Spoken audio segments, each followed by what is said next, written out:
No, we're just waiting on signees. Everybody's on. Okay.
Good morning, Florida exporters, and good morning, exporters. We're going off to the Dominican Republic.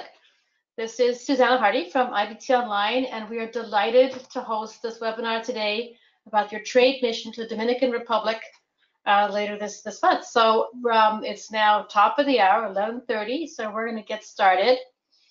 We've got a very full presentation, a very full agenda today, and with lots of information about the Dominican Republic, about things that we think will be helpful for you as Florida exporters.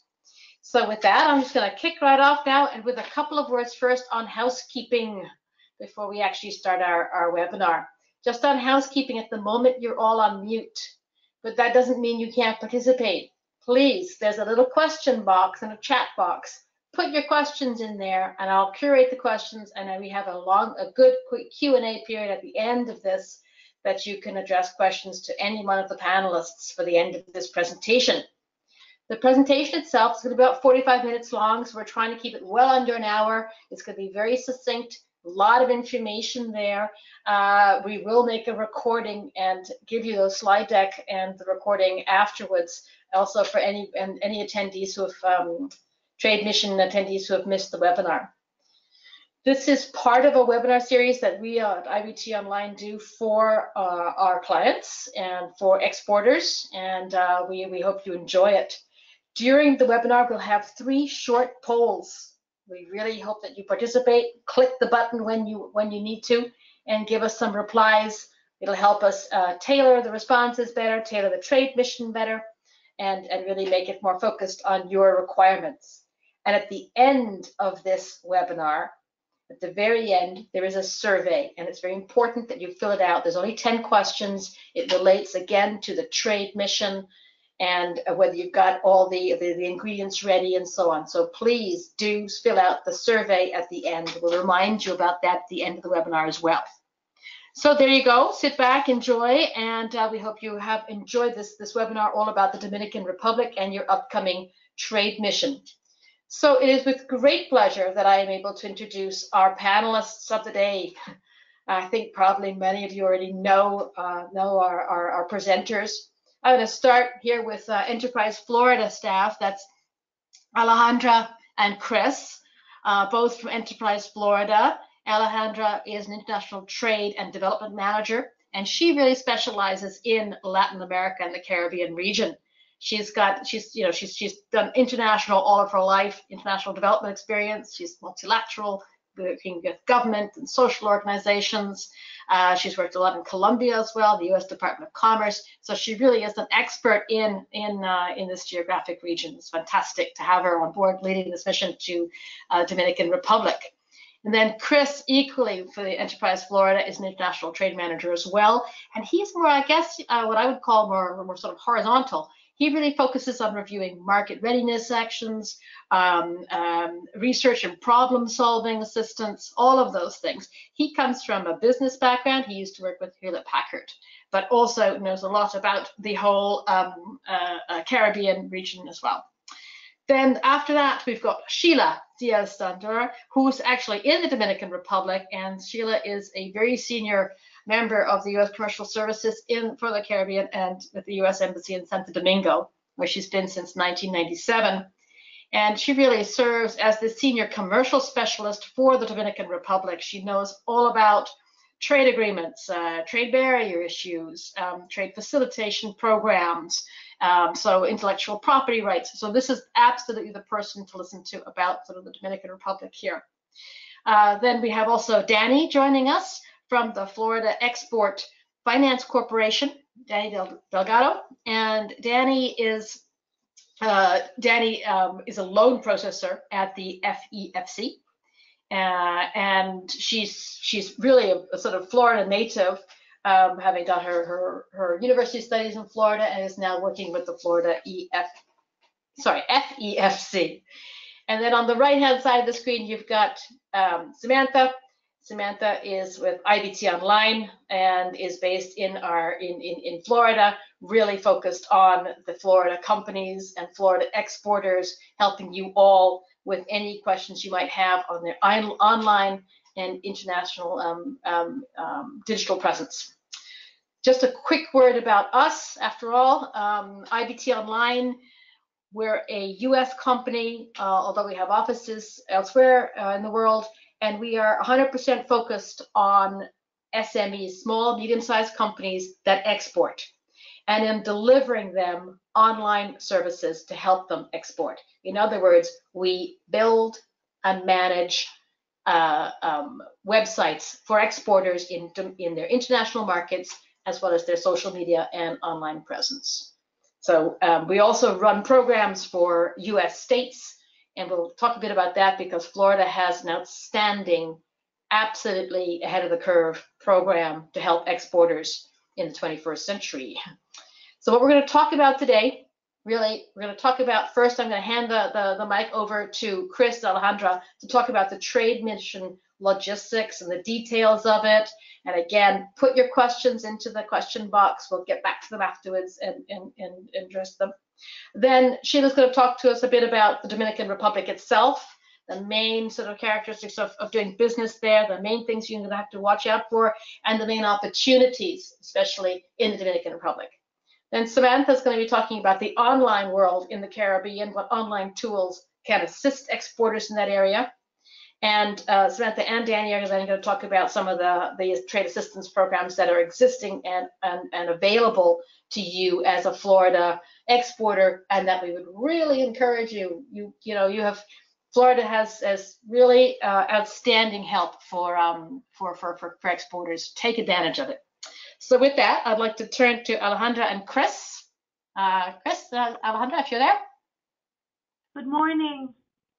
Thank you for the introduction, and thank you for everyone who has joined this webinar.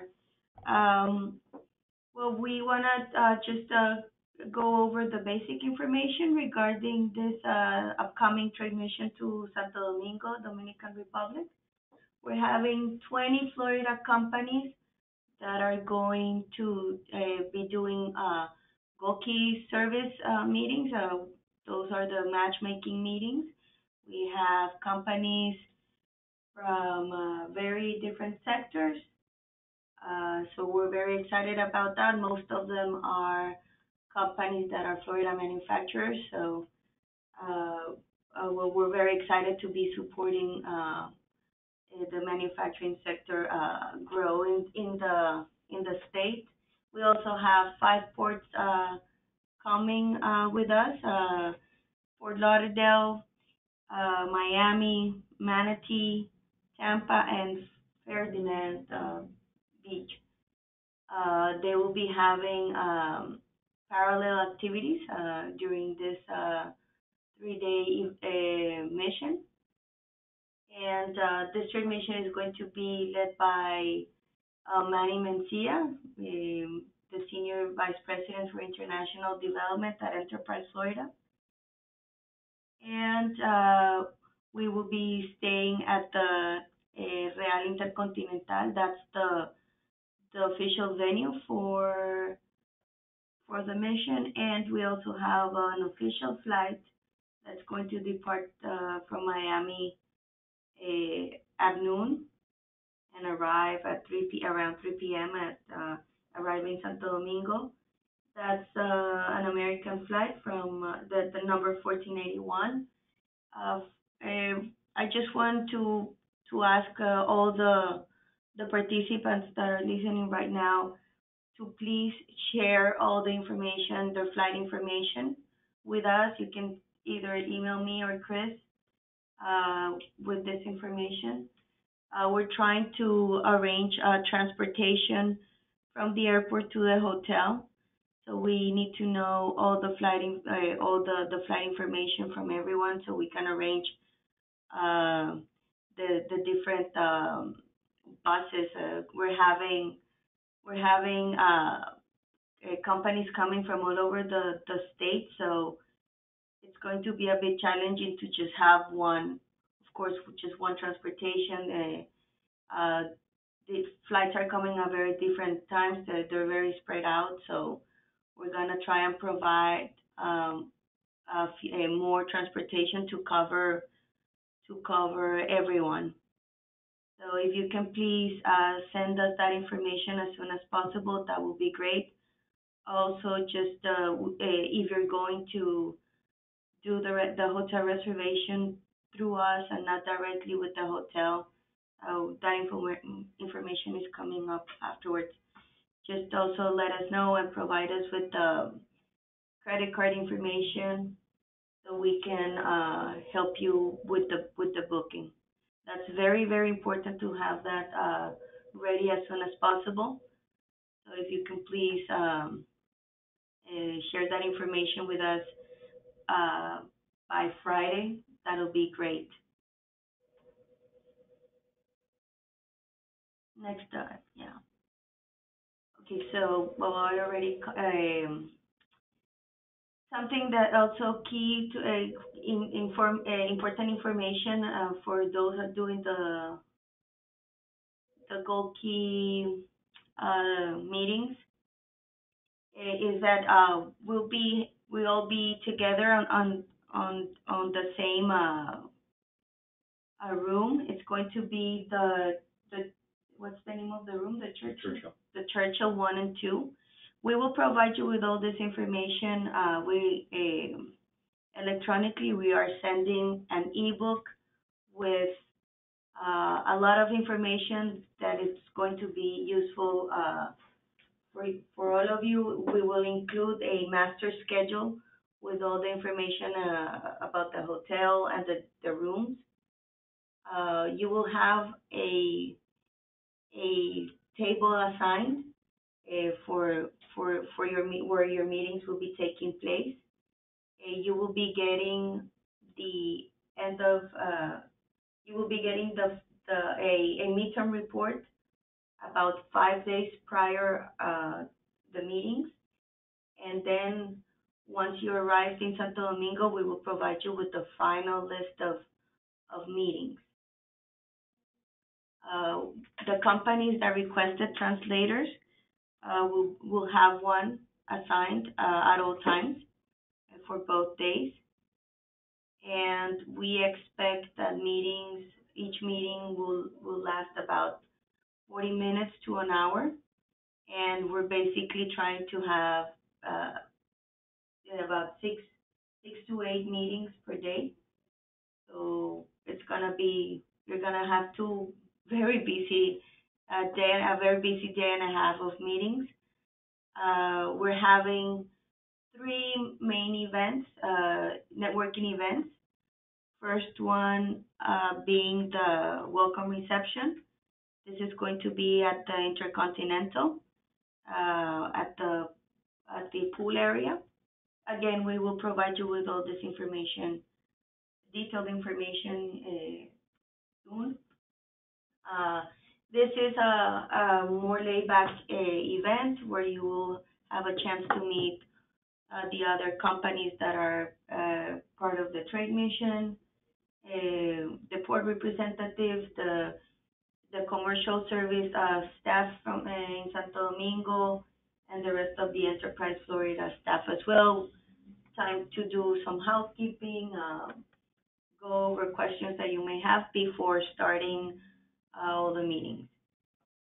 The second event is on the morning of the 14th.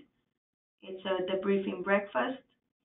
This is a breakfast where representatives from the different sections within the U.S. Embassy will be providing you with additional information. You will have the economic section, the political section, the commercial section as well, giving you more information about the Dominican Republic. This is going to be, well, valuable information for you. And then after an entire day of meetings, around 6, we will head to the ambassador's residence, where she will be hosting a reception for all Florida delegates, and also you will have the opportunity to meet local contacts and companies. Hopefully we will have an additional, we're having a Dominican evening event hosted by the Dominican Consulate. That's on the evening of the 15th, just before leaving, the night before we come back. And on the afternoon of the 15th, you will have the afternoon free for following up with companies or doing some tourism or just resting. What else? Well, we return. Lobby call is going to be very early on the 16th for those coming on the official flight. We're meeting downstairs around 5 a.m. Remember that the airport is out. It's not in Santo Domingo. It's outside. It's about 40 minutes away.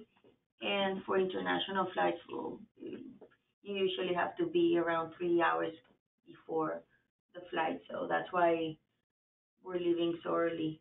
We're leaving the hotel so early, and we should be arriving around 10:30 in Miami, and that will be the end of our mission. Chris, I know he has more information to provide you with, and some requests. So I'm gonna let him speak. Well, if not, if all of you haven't received yet my email regarding bio and introductory letters from your companies and representatives that are going to be going with us to the Dominican Republic, I would like you, if possible, to have that to me before the end of this week. This is very important for the commercial service officers to assist in finding these interested clients and companies that you're going to have these meetings with, and just let them know a little bit more information about your company. So if you have not sent me your bio for your representatives or your introductory letters, please do so by the end of the week. The contact details and logistics, which you can see listed on there, our information. If you also need to contact us directly, you can see Alejandra's number there. And if you need my information, I can also provide it later on. Alejandra and Chris, thank you so much. This looks such a fantastic trade mission. It looks absolutely wonderful. I know that it's going to be beautifully organized and a really worthwhile a trade mission for all the exporters who are going there. We wanted to launch a quick poll about this, and so please, everybody, put your fingers on your mouse and have a look at this poll. See if you can answer some of this. Sort of, So what are your main trade objectives? What are your main company objectives for the trade mission? Is it understanding the market, in-market partner searches, lead generation, setting up a subsidiary, or other? And I can tell you now, actually, it's sort of shifting around quite a bit between the 20 or so participants that we have. But basically, I think we've got pretty well everybody voted now. Because it's multiple choice, you can click on several. The vast majority of you are looking for in-market partners, distributor searches, agents, and so on. But you also are looking to establish contacts, networking, and lead generation. Only about 10% of you are looking up to set up a subsidiary, but another good third of you, one of the objectives is market understanding. So the biggest single objective is lead generation, establish contacts, and after that, in-market partner searches, distributor searches. Thank you very much indeed. And that would close that poll. And we're going to get on now to the next section here. We're going to really dive in, and I would really like Sheila to tell us a bit more about the Dominican Republic and doing business in the Dominican Republic. Sheila? Thank you. Thank you for the introduction. Thank you very much to all of you for being present in this webinar. And furthermore, thank you very much for accepting the invitation by Enterprise Florida and be part of this, we know already, successful trade mission to the Dominican Republic. Many of you already were present in my presentation in Florida in the month of August, so I'm not planning to go into a lot of details, except for the ones that were not able to do it. First, I would like to start briefly describing what is that we do at the U.S. Commercial Service. We are a federal agency. We are part of the U.S. Department of Commerce, and we are the overseas promotion of investment and trade for the United States. Like in my presentation, Susan mentioned, I've been working for the Commercial Service, the U.S. Embassy in Santo Domingo, Dominican Republic for 21 years.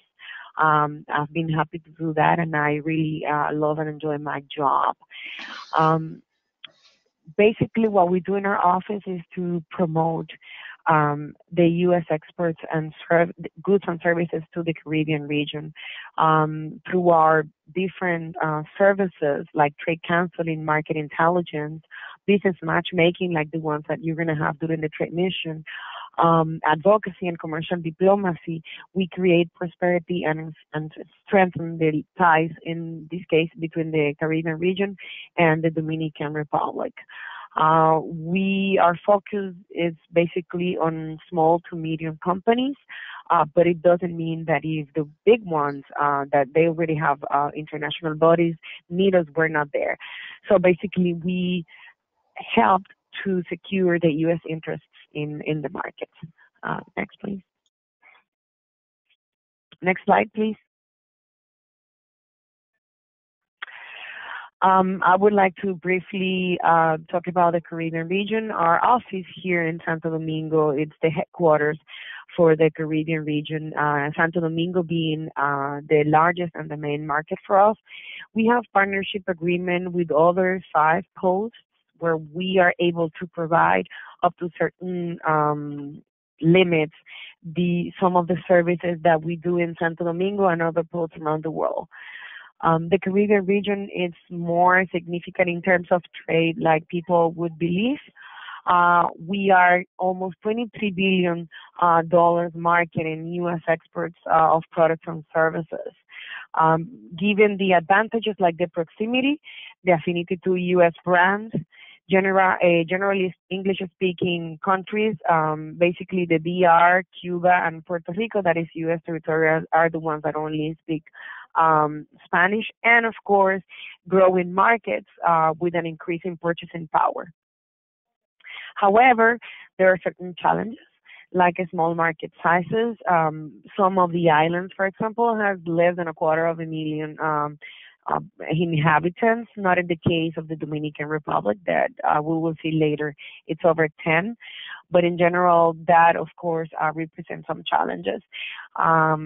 It's a geographically dispersed region.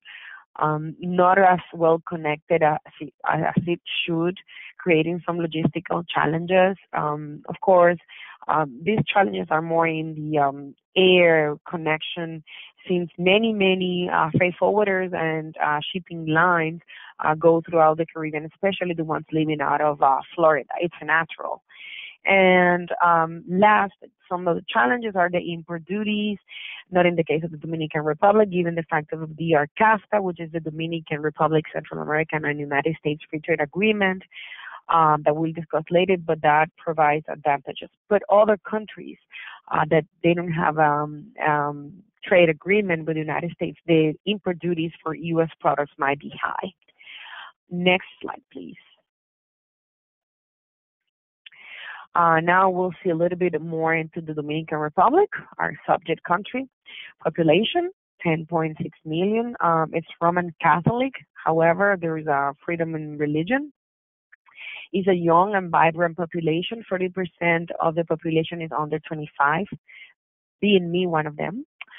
But 32%, it's below the poverty level. That's something that all the Dominican governments have been working really hard on establishing new ways to fight against poverty.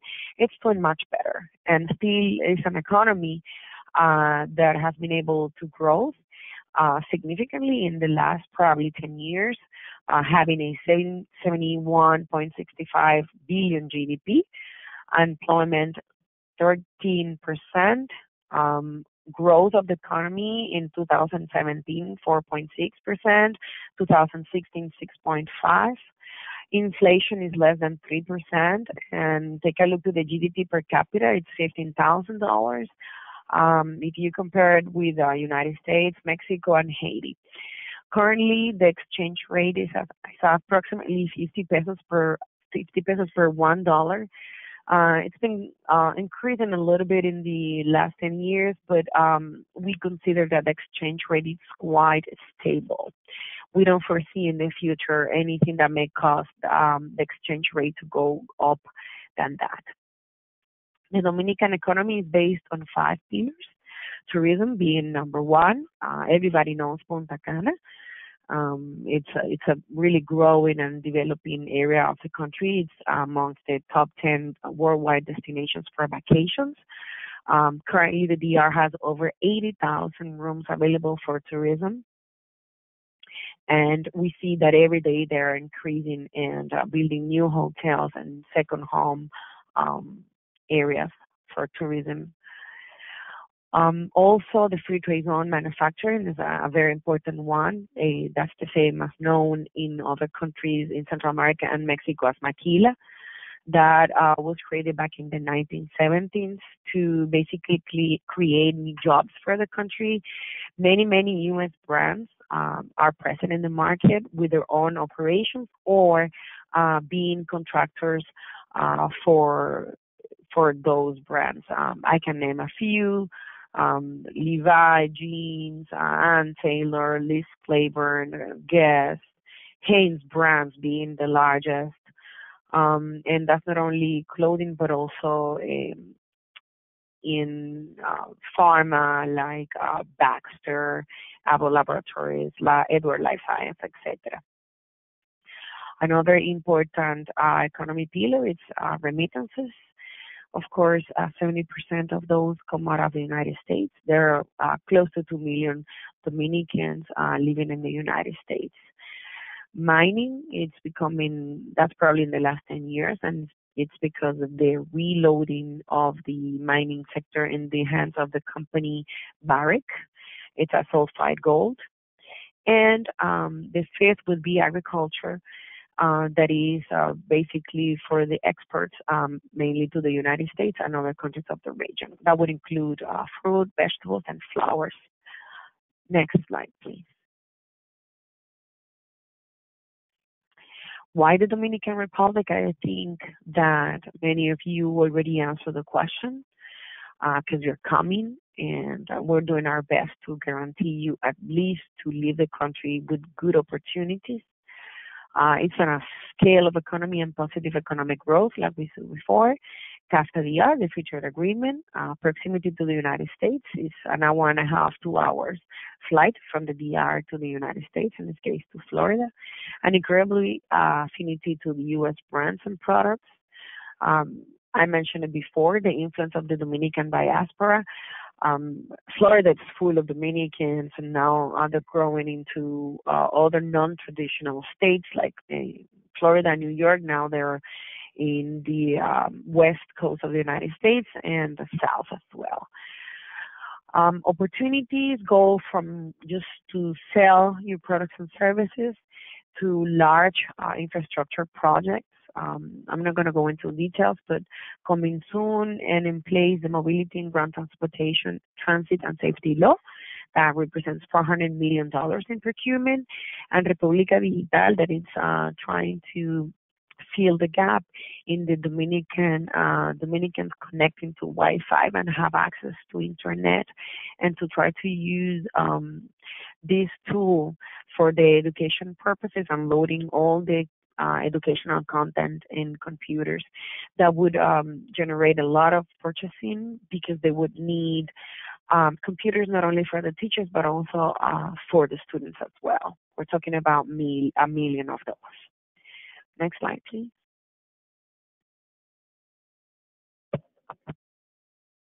Next slide. U.S. and DR trade relationship. The United States is the Dominican Republic's #1 trading partner. U.S. exports are close to 42% of the total of the Dominican Republic imports. 70% of the consumer goods imported in the Dominican Republic are from the U.S. origin.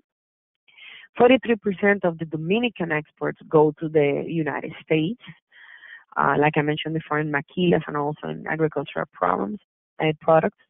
And the foreign direct investment from the United States to the Dominican Republic has been over $3 billion over the last 6 years, mainly in manufacturing and in tourism as well. Briefly, leading imports from the United States, the free trade zones, we mentioned before, fuel, of course, durable consumer goods, and vehicles. Vehicles include also the parts.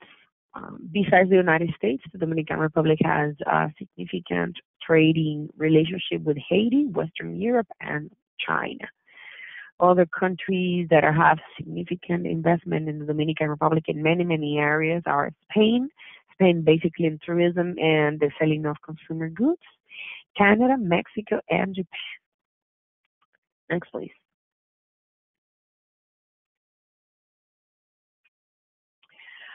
Quickly, trade figures between the Dominican Republic and Florida. DR ranks 7 in Florida total merchandise by country in 2017. Florida merchandise exports to the DR, it ranks number 5. Florida merchandise imports by country, the DR ranks 8. Florida origin exports by country in 2017, the DR ranks 10. Those are significant rankings. That will show you definitely the really tight relationship between the state of Florida and the Dominican Republic. The commodities, the top merchandise that Florida exported to the Dominican Republic, cotton yarn. That's not that it's manufactured in Florida, but it's that they use Florida ports to get here, and that's related to what I mentioned before with the maquilas or free trade zones, the Hanes, and the brands that I already mentioned. Automotive parts and services, of course, ICT and computers and peripherals, medical equipment, anything related to health has good market here, including medicines and supplements, telecommunication equipment, safety and security, plastics, and cosmetic and toiletries. Next, please. Next slide, please. Sheila, before we go on, I would really like to launch a poll now again. So I'm just going to interrupt you and say launch a quick poll, because I would really like to have a little bit of feedback from the exporters, from the companies. So again, Florida exporters, please get your fingers on the mice and the mouses, mice, and see if you Are you already exporting to, for example, the Caribbean, to Central America, South America, to other markets, or are you new to export and just sort of thinking about it? And we'd like to have some sort of some sort of scale about where people are or how people are exporting already now. I think that. Hold on just a second. Let me just click that away. There we go. Hopefully you can all hear us now. So it looks to us, I think most of you have now voted. I mean, 3/4 of you are already exporting to the Caribbean. Just over half of you are already exporting to Central America, South America, and other markets. So you are very major already export experienced companies, which is great to see. So with that, I'm going to close the poll, and now we're going to turn to Samantha and talk a little bit about some of the tools that you can use to grow your business and to grow your exports into the Caribbean. So Samantha, are you there? Yes. Hi, everyone. Thank you for having me, and thank you for joining us in this webinar. So first, we're going to look at the world in general. The world is online. There we go. And this is important because all of these data points are people that you could have at your fingertips if you have localized websites, if you have an online presence. So over 54% of people in the world are internet users, and over 43% are active social media users. So this means people that check social media at least like once a week, if not every day. It's not that one guy who has a Facebook profile who checks once a year. So and then kind of focusing in a little bit on digital in the Americas. This is no exception in Central, South America, and North America. About 71% of the population is online. So nearly 3/4 of people have some sort of internet connection that they use every day. And sorry, so this means that 6 out of 7 internet users are actually outside of the Americas. And not only are they online, but they are also active social media users as well. So 60% of the population is on social media every week, every day, and the grand majority of them, so 53%, are actually accessing it via mobile devices. So they're checking their Facebook profiles, they're going on YouTube, all through their mobile device instead of a classic laptop or a desktop. Now, looking a little bit into detail as to the Dominican Republic online, so kind of looking at those numbers, this is really important because the Dominican Republic is definitely kind of top of the line in the Caribbean in terms of their online environment. The Caribbean is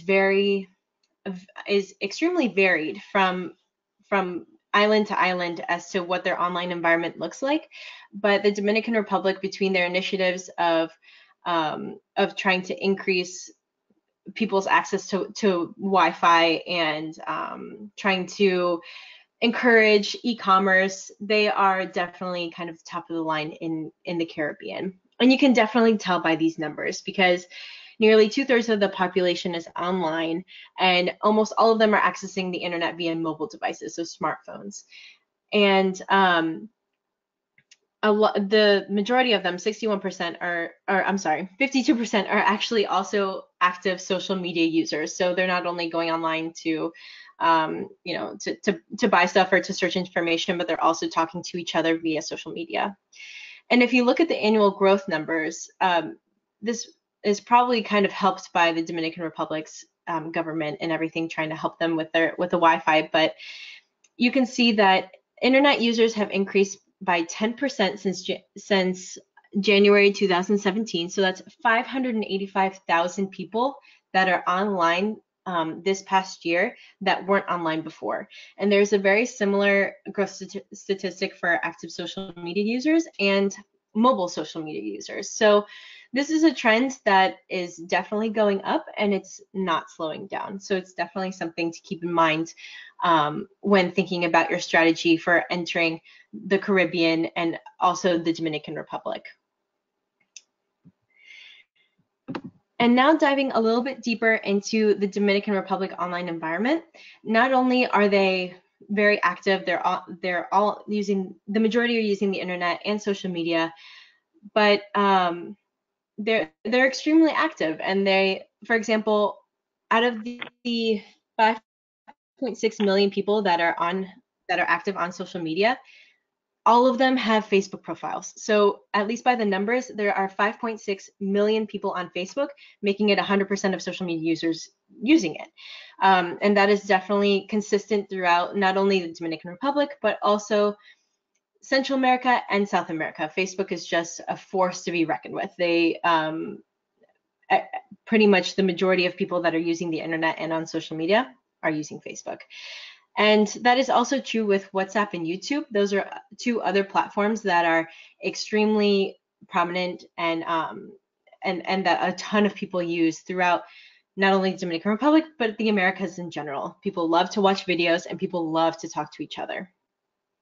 And as I kind of mentioned before, the Dominican Republic has pretty good, like relatively good internet access compared to the rest of the Caribbean.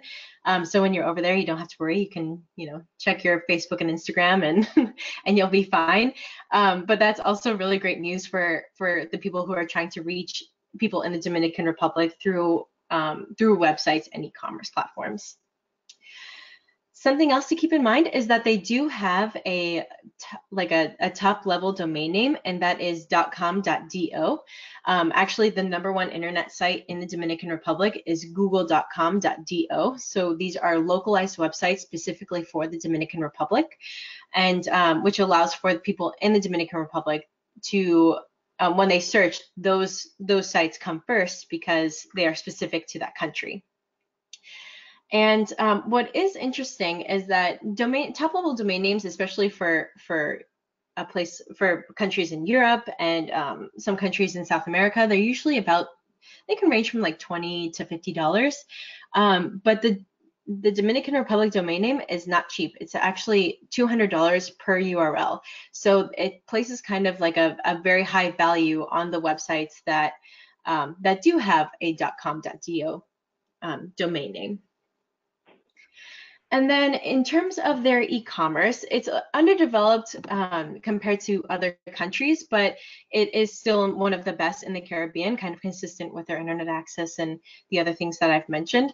And there are initiatives to kind of push it forward. Like, for example, under CAFTA, the Dominican Republic has agreed to provisions on e-commerce to kind of help boost it in the country. And they are placing some infrastructure to help it prosper. They have the banking environment is pretty much present, but there are some problems with customs and borders and returns, maybe some privacy. So there are some obstacles, but it is improving, and it is something that they're kind of trying to push forward. So with all of this to take into consideration, so how do a lot of people ask, like, okay, so yes, they're on the internet, yes, they're on social media, so how do we reach them? And the answer is through website localization. Website localization is what IBT Online does, and we go through a 10-step process, and which includes all of these very specific ticks that you need to implement to have a localized website. Which are all very important for the specific culture, for the specific market that you're trying to get into, in order to be found and to be understood, which goes into search engines. So to be found and understood in a market is a challenge, but through website localization, you can do it, because search engines are localized. There are 192 country or region specific search engines. So the Google here is different from the one in Australia, even though we both speak English, and same thing for the UK. And the same goes for all of Central America, all of the Caribbean, and all of South America. So different markets yield different results depending on the keywords that you're searching for, and where you are and what Google you're actually using. So, I mean, I'm sure many of you do speak Spanish, so you know that one word in the Dominican Republic can mean something completely different from the same word in somewhere like Chile or Argentina, which the dialects are a bit different. So all these factors are really important to take into consideration when localizing your website. So you're using the keywords that people are actually searching for to find your specific product on your website. And this is just an example on the next slide as to how this kind of works in practice.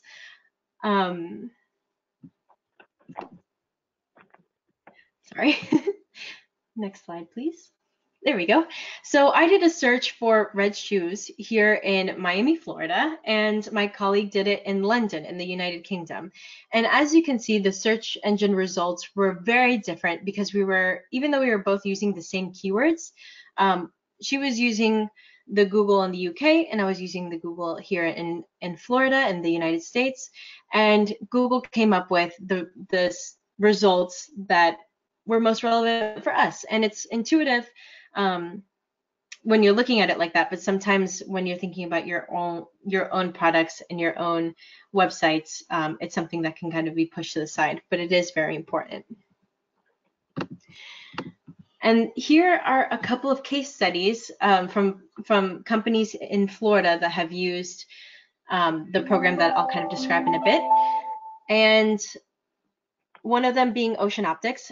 They went online global in Mexico and Brazil. They're a worldwide company, but they found that they kind of had a hole in their business, that they weren't growing as much in Mexico and Brazil. And Mexico and Brazil are two countries that are very, very online, very social. So they made sure to use the Florida Online Global program to get a local presence in both of those markets to help them grow.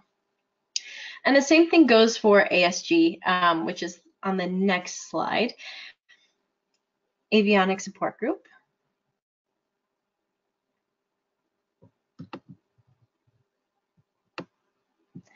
I guess I'll just start talking about them then. Sorry.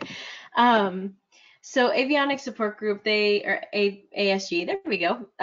We help them go online global in the United States. We redid their US website. This is a snapshot of their old site, but we helped them go into China, Mexico, Japan, and Brazil. They had agents in those countries, but they weren't really generating much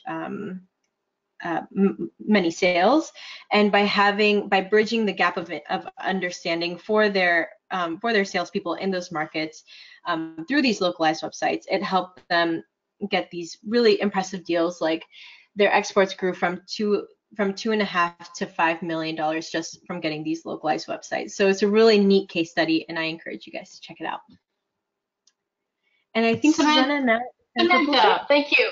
Yes, thank you so much, Samantha.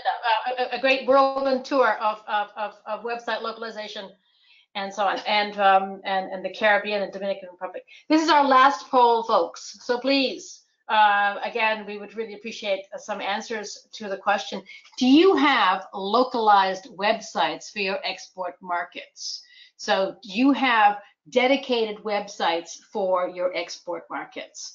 Now, there's a range of answers to this, ranging from no to yes, all of our main export markets. So all of our main export markets, or some of them only our home market. We're thinking about it, perhaps.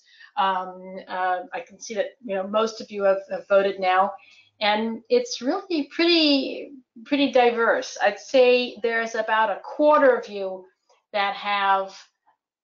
Actually, perhaps under a quarter of you have export dedicated websites for all of your main export markets, which is fantastic. Well done.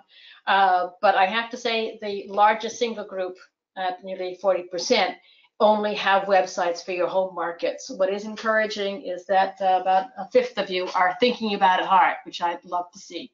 So please, if you are thinking about or looking at localized websites, please know that Florida does have some assistance for you.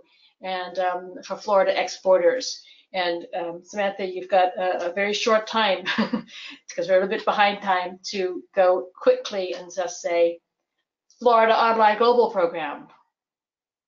Samantha? Yes, thank you, Susanna. Yep, I'll be quick, I promise. So we have this great program with Enterprise Florida called the Florida Online Global Program. And if you go to the next slide, our main objective is to help companies be found and be understood and do business with their main target markets. And we do that through helping them get online through website localization. So websites in the local culture and in the local language. And there are a range of benefits or reasons why localized websites are a good fit for certain companies. It just depends on your goals and what you're trying to do in those specific markets. And there's a quick list of them. And if we go to the next slide, I'm going to just talk very, very briefly about the Florida Online Global Program option A, which is our most popular option, where we provide 2 localized websites in your top 2 target markets. In your top 2 target markets, I'm sorry. And we go through this very thorough checklist, including giving you local and secure hosting, giving you assistance with domain names. We translate 2,000 words per site, and we give you 12 web pages. We also set up and give you access to Google Analytics, and we do the search engine optimization. So there's amongst a bunch of other things that our very capable, amazing client success team or technical team work on. And what's great about this program is Enterprise Florida gives a grant. So the total budget is $12,000 for both sites. But if you qualify for the Enterprise Florida grant, they will provide $8,000, making the total cost only $4,000 for both sites, which is an amazing deal because they are localized for your top markets. We help you with the design, and we also do the search engine optimization, among a bunch of other stuff. And then if we go into the option B, very briefly, it's just a scope that is beyond option A. So if you want something that's larger than 12 web pages, 2,000 words, or you want, for example, an e-commerce capabilities, or you just want one site, but you want it to be much larger than the scope, then option B is for you. So it's just an option beyond the scope of work for option A. And same thing goes for the grant, that if you qualify, $8,000 will be taken off the bottom line for the total budget. And if you go to the next slide, please. Something else that IBT Online does is we do international online marketing, which is composed of these 4 things. So search engine optimization, social media marketing, content management, editing and support, and reporting and analytics. And this is an ongoing monthly program that we also offer, but it's not covered under Enterprise Florida. This is something kind of additional that we offer for companies. And now I'm going to hand it over to the FEFC. Hi, Susanna. Hi, Enterprise Florida and IBT. Thank you for giving us the opportunity to be on this webinar. My name is Danny. I'm with Florida Export Finance Corporation. And since we are a little bit short in time, I'll be quite brief. And if anybody would like to contact me, I can go into more detail with you individually. But pretty much what Florida Export does is we provide financial, technical, and consulting advice to Florida exporters. We were created with a mandate to increase job opportunities in the GDP of Florida by providing affordable working capital for Florida exporters. And basically, we give you the access for a line of credit through a network of lenders that we work with. So you're able to be a part of larger transactions. We help small and medium-sized businesses. We basically, if you're new to exporting, you can offer payment terms of up to 180 days with our Florida Export Guarantee. Can we go to the next slide, please?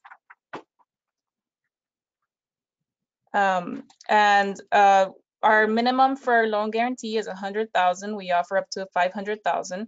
If we do anything larger 500, but it's case by case exceptions, and our guarantee covers up to 90% of the line of credit. We do have a few requirements for a loan guarantee. The company needs to be exporting from Florida. You need to be a Florida registered company, less than 250 employees, less than $6 million in net worth. You can be working with suppliers in the US and outside of the US. We also work with the Exim Bank for export credit insurance if anybody needs to insure their receivables after shipment. And pretty much, if you don't qualify for export Florida loan guarantee, we can transition you to the SBA.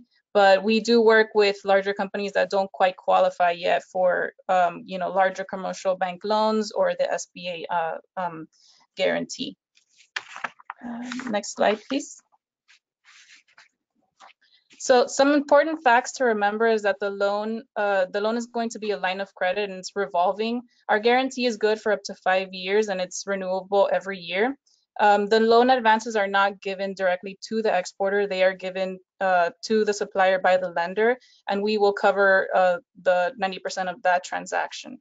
All payments from the foreign buyer must be sent directly to the lender, and in some cases, the borrower must obtain export credit insurance to cover their post-shipment, which in reality, it's with us, it's we cover the pre-shipment, and then we will either help you obtain Exim Bank credit insurance or private credit insurance to insure your receivables after they ship.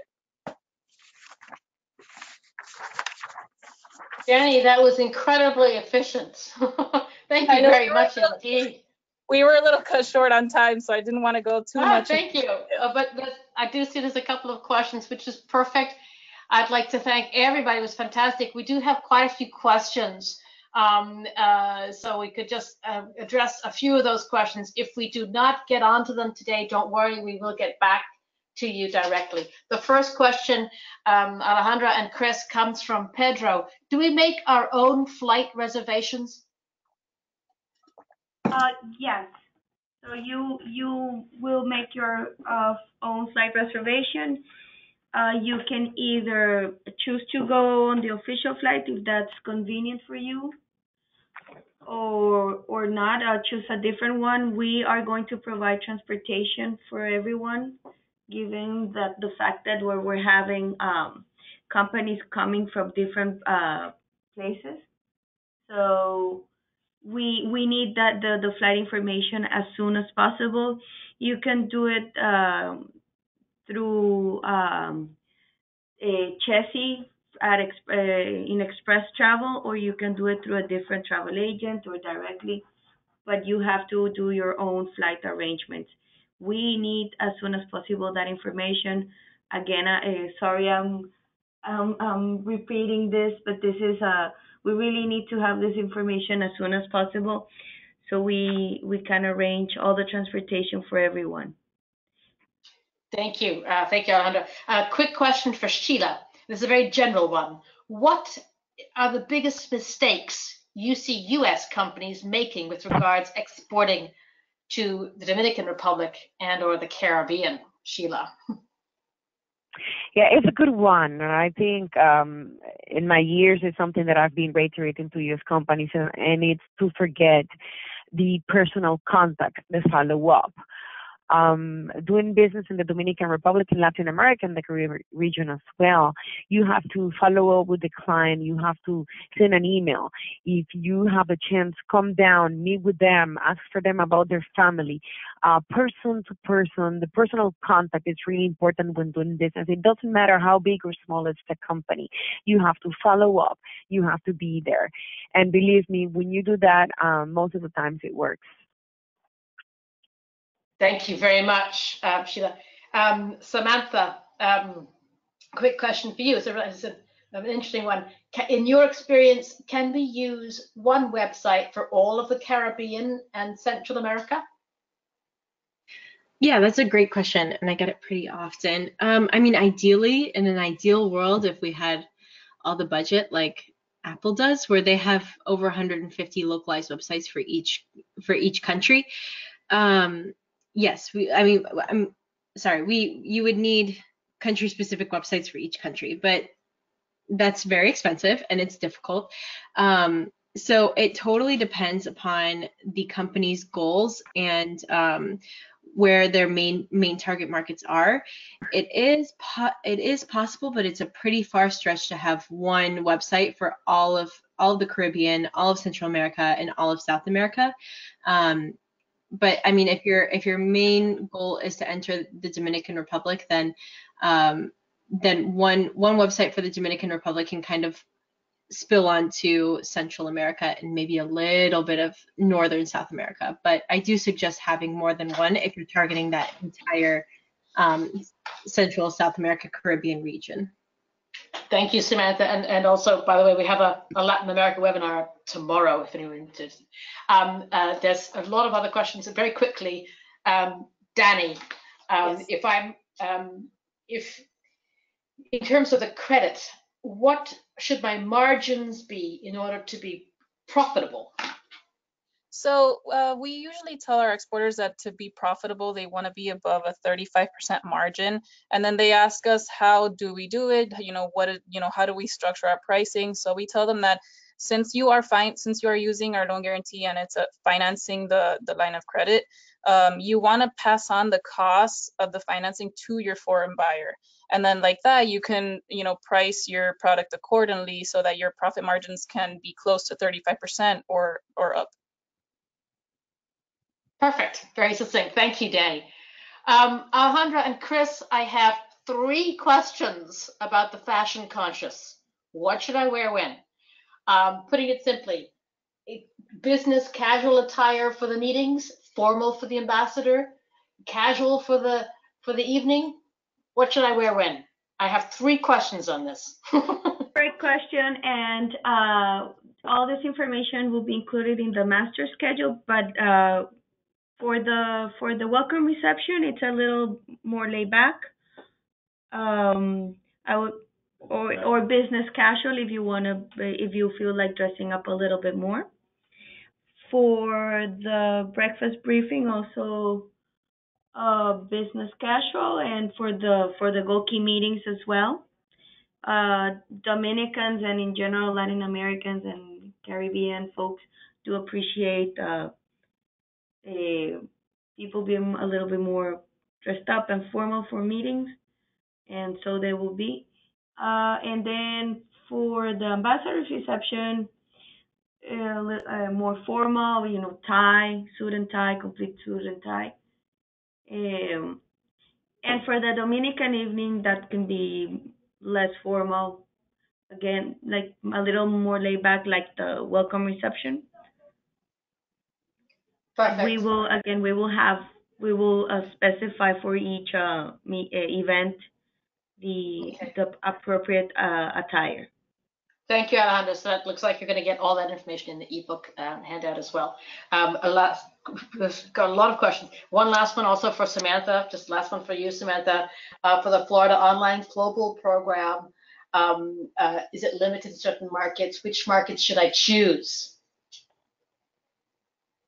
Good question. So that also really depends on the company and their goals. Some companies like to go into markets that they're already exporting into, they already have a feel for, they want to just have a greater presence in those markets. That's one way to go about it. Another one is kind of like how Ocean Optics did it, where maybe a market that isn't performing as well, that you kind of want to see other strategies that might catch on better. That could be another option as to which countries to go into. And then the last one is just going for the large large markets that will deliver, like Germany, like places in Europe. There are some countries in South America and in Asia that are just really high performing big markets that you can go into. So it really just depends on the company and what their goals are. Fantastic. Great. We've been at this for an hour. We promised it would be under an hour. We're just like at the hour. Sorry about that. But I hope that there's a lot of information here. I hope it's been useful for you all. We will be sending you the slide deck and the recording if you'd like. There are a few more questions we will be getting back to directly with responses. I would urge you one last time, please fill in our survey at the very end. When I close this webinar, we'll have the little brief survey. It's got 10 quick questions about the trade mission to ask.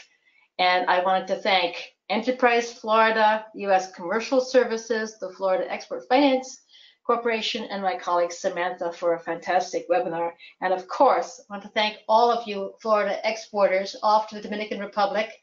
Have a fantastic trade mission. It looks like it's going to be a really wonderful, very well organized, very intense business meetings there. Thank you all very much for your time, and I wish you all the best. Happy exporting. Thank you. Bye-bye. Thank you. Bye. Thank you. Thank you. Bye-bye.